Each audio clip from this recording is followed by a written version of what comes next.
Welcome to the In-House Ethicist, brought to you by the Chicago Booth Review. I'm Paul Rollert.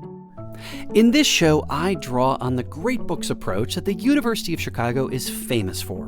My hope is to provide you new ways of thinking about the moral dilemmas we face in our work, at home, and beyond. This week's episode: Hotdogs and Hard Choices. Maybe a decade ago, an old friend phoned with an unlikely request. "John Paul, let's get hot dogs." The proposal caught me off guard.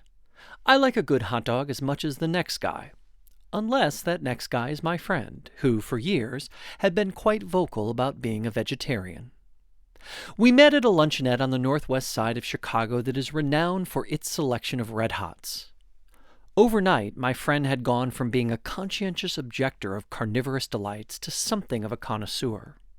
And it didn't take long for the conversation to come around to the question of his conversion. My friend is the type of person who has a black and white view of the world, with an iron will to match any conviction he espouses. For years, he had asserted his objections to eating meat with all the solemnity of a Puritan divine. Now he was busy wolfing down his second char dog. "What gives?" I wanted to know. His reply was not what I expected. And even then it struck me as an essential lesson in the practice of ethics. When I try to care about everything, I risk caring about nothing, he more or less said. I need to choose my battles.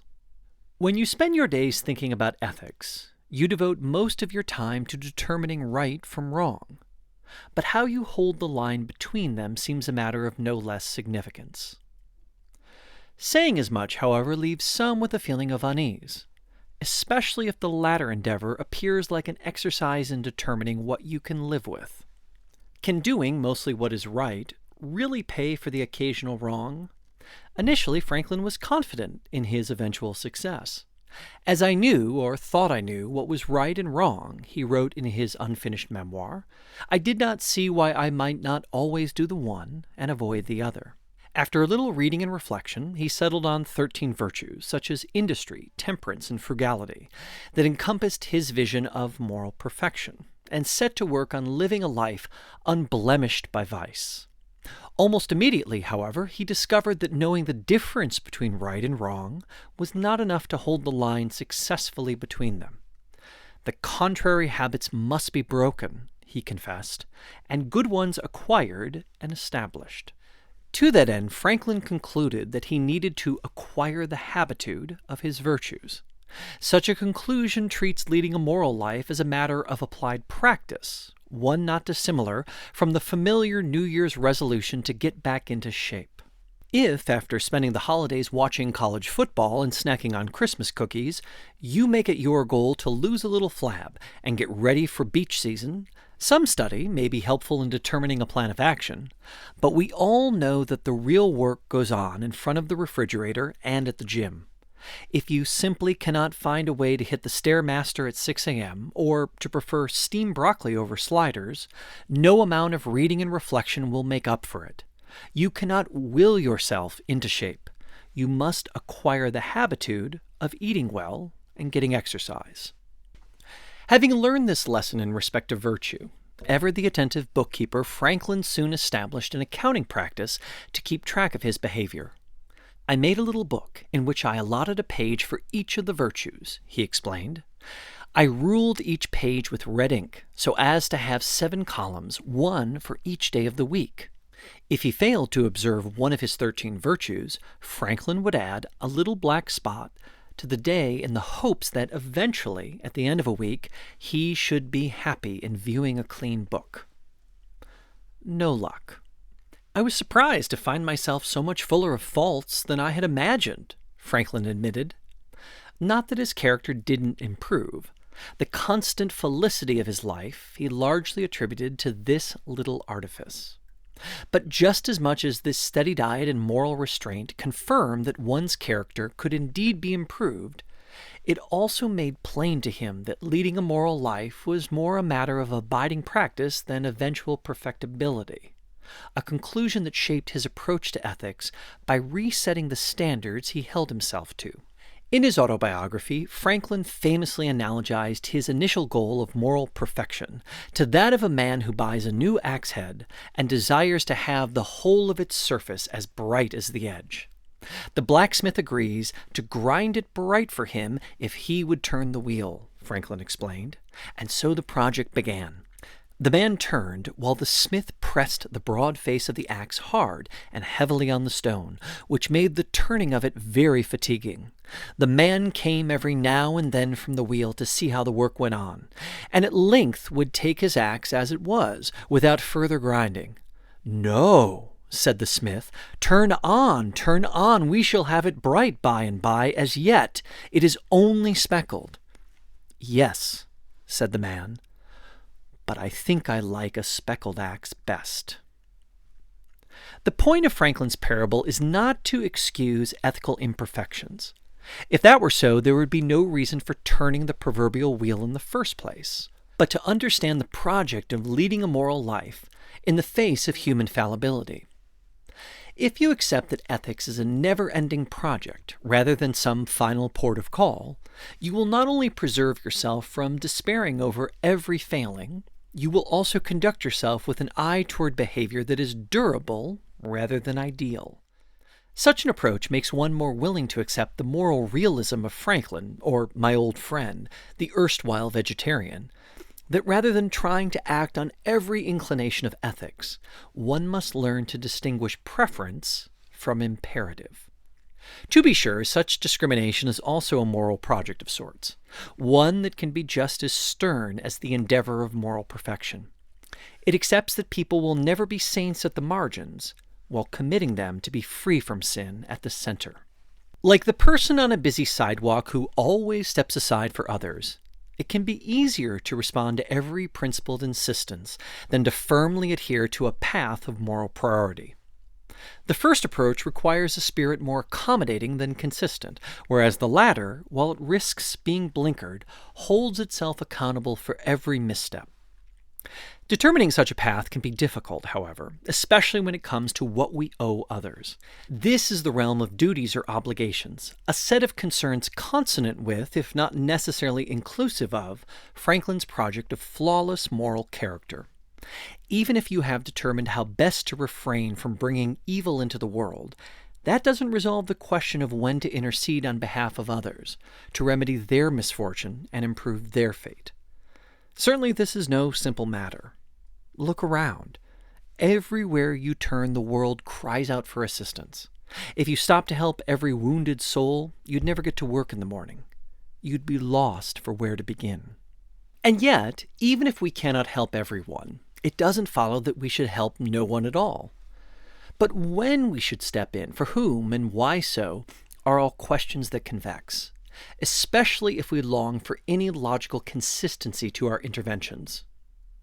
Adam Smith appreciated this. Not too long before Franklin began writing his memoir, Smith reflected on the obligations we owe one another in the theory of moral sentiments.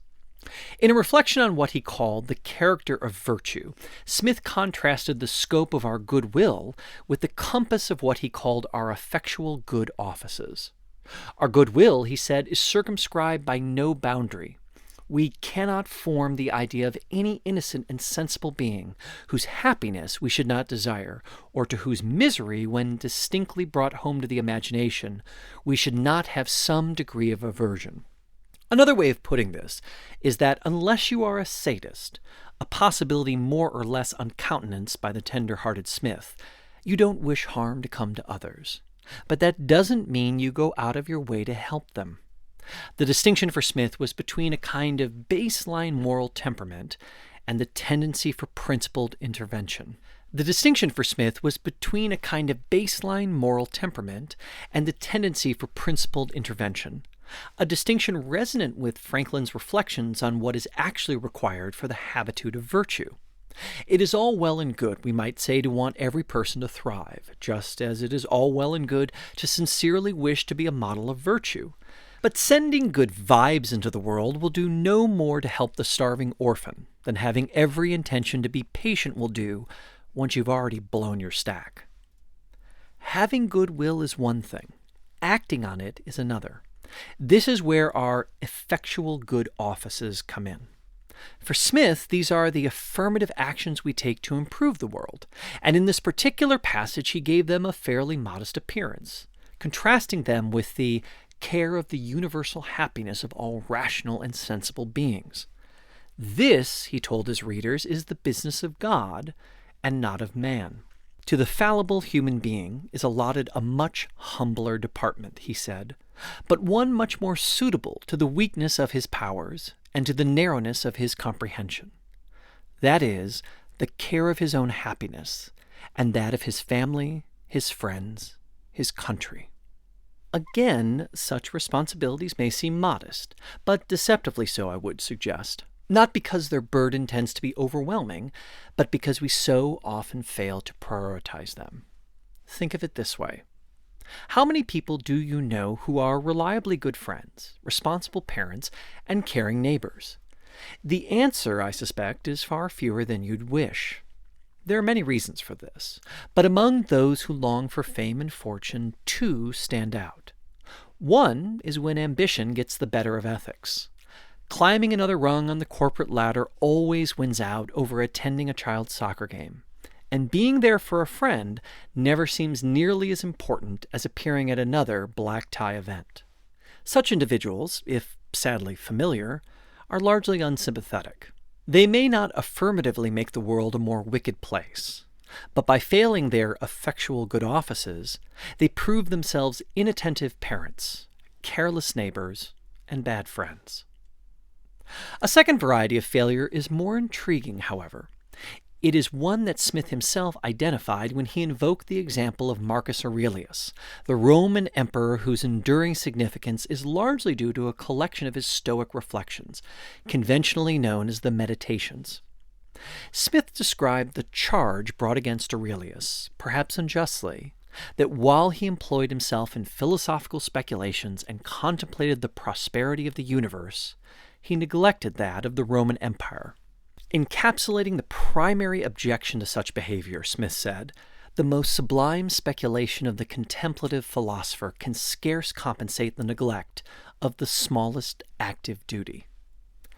Active duty. The idea is best understood by trying to make sense of an inactive duty, or a moral obligation whose claim on us, while present, is simply not as immediate or as pressing as others.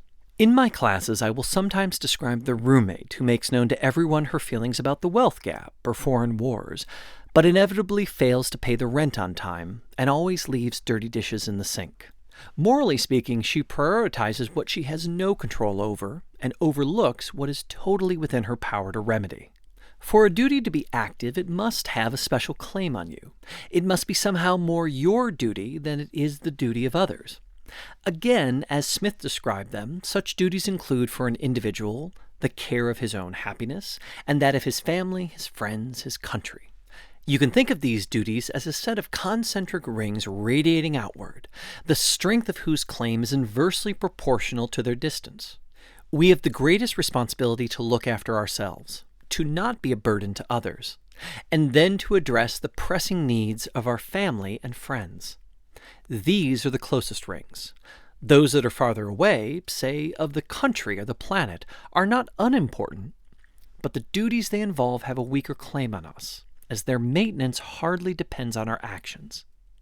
We can be forgiven for failing to remedy global climate change, but not for failing to recycle our garbage. To be sure, the scope of our active duties can shift over time, not because of any change in the rings nearest us. We should always endeavor to be a good friend and neighbor, but because the success we enjoy allows us to expand the scope of our good works. If Elon Musk and I share the same immediate obligations, the immensity of his fame and fortune means that more may be expected of him. Like Marcus Aurelius, he has an empire of import, whereas I have a garden to attend to. Or, apropos of my old friend, maybe a hot dog stand. In ethics, as in life, the battles we choose aren't altogether obvious. Franklin's plan for moral perfection is no more a universal blueprint for moral enlightenment than is Smith's vision of active duties. Both, however, assume that ethics is an activity where every individual is both the potter and the clay, While study and reflection play some part, the art is in the execution. To be sure, the scope of our active duties can shift over time, not because of any change in the rings nearest us. We should always endeavor to be a good friend or neighbor, but because the success we enjoy allows us to expand the scope of our good works. If Elon Musk and I share the same immediate obligations, the immensity of his fame and fortune means that more may be expected of him.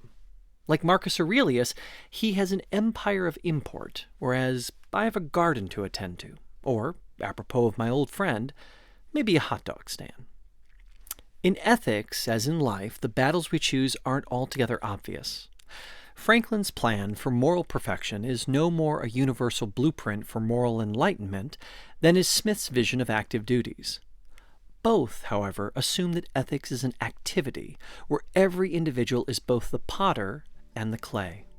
While study and reflection play some part, the art is in the execution. Practice doesn't make perfect, but it does make for improvement, which is where the art of ethics begins. That's it for today's episode. For more insights from John Paul Rollert and other Chicago Booth faculty, visit the Chicago Booth Review website at chicagobooth.edu/review. When you're there, sign up for our weekly newsletter so you never miss the latest in business-focused academic research. And if you haven't heard it yet, check out the Chicago Booth Review podcast, where you'll hear firsthand from globally renowned researchers about their groundbreaking work. This episode was produced by Josh Stunkel. If you enjoyed it, please subscribe and please do leave us a 5-star review. And thanks for listening to the In-House Ethicist.